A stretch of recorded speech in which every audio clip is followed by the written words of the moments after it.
मुअज़्ज़ज़ दोस्तों, अस्सलाम वालेकुम। मेरा नाम है अंजम और आप देख रहे हैं हमारा यूट्यूब चैनल अंजम सीरीज़। अगर दुनिया में कामयाब होना चाहते हो तो मेरी ये 10 बातें ज़रूर याद रखना।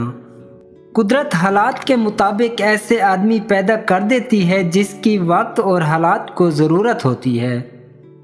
उम्मीद अच्छी रखो लेकिन तैयारी बुरे हालात के हिसाब से करो। मैं दुरुस्त फैसले लेने पर यकीन नहीं रखता बल्कि फ़ैसला लेकर उसे एक बेहतरीन फ़ैसला साबित करता हूँ। तुम अपना मुस्तकबिल तो नहीं बदल सकते लेकिन तुम अपनी आदत बदल सकते हो और तुम्हारी आदत ही तुम्हारा मुस्तकबिल बदलेंगी। मुझे ये बात हज़म नहीं होती कि जिस खुदा ने मुझे अक्ल अता की है वही खुदा मुझे अक्ल के इस्तेमाल से कैसे रोक सकता है। अपनी आवाज़ ऊंची मत करो, अपनी दलील को बेहतर करो। मुस्कुराओ, ये एक ऐसी चाबी है जो हर दिल का ताला खोल सकती है। मैं आपको मसरूफ़ अमल होने की ताकीद करता हूँ। काम काम और सिर्फ काम। सबसे ज़्यादा खसारे में वो इंसान है जो हक बात कहने की कदर रखता हो लेकिन फिर भी हक बात ना कहे।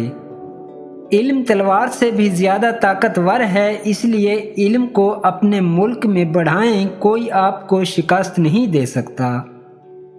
एक शख्स बनकर ना जियो बल्कि एक शख्सियत बनकर जियो, क्योंकि एक शख्स मर जाता है लेकिन शख्सियत हमेशा ज़िंदा रहती है।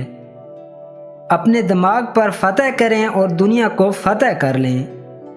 ना खुद असूल के खिलाफ काम कर और ना किसी को असूल के खिलाफ काम करते देखकर खामोश रहो। हर इंसान अपनी ज़बान के पीछे छुपा हुआ है, अगर उसे समझना है तो उसे बोलने दो। यकीन, नज़्म ज़ब्त और बेलौस लगन के साथ दुनिया की ऐसी कोई चीज़ नहीं जो हासिल नहीं की जा सकती। एक सोचने वाले जिंदा इंसान के ख्यालात में तब्दील होती रहती है, नहीं बदलता तो पत्थर नहीं बदलता। अगर आप दुनिया में कामयाब होना चाहते हैं तो पहले नाकामी का इस्तकबाल करने का हौसला पैदा कीजिए। अजीम कौमें कभी किसी के सामने अपने अंदरूनी मसाइल बयान नहीं करती और ना ही अपने मुल्क को बुरा भला कहती हैं। दोस्तों, उम्मीद करता हूँ कि आज की ये वीडियो आपको पसंद आई होगी। अगर पसंद आई है तो इसको लाइक करें, कमेंट करें और मज़ीद ऐसी वीडियोस के लिए हमारे यूट्यूब चैनल अंजम सीरीज़ को ज़रूर सब्सक्राइब कर लें। शुक्रिया।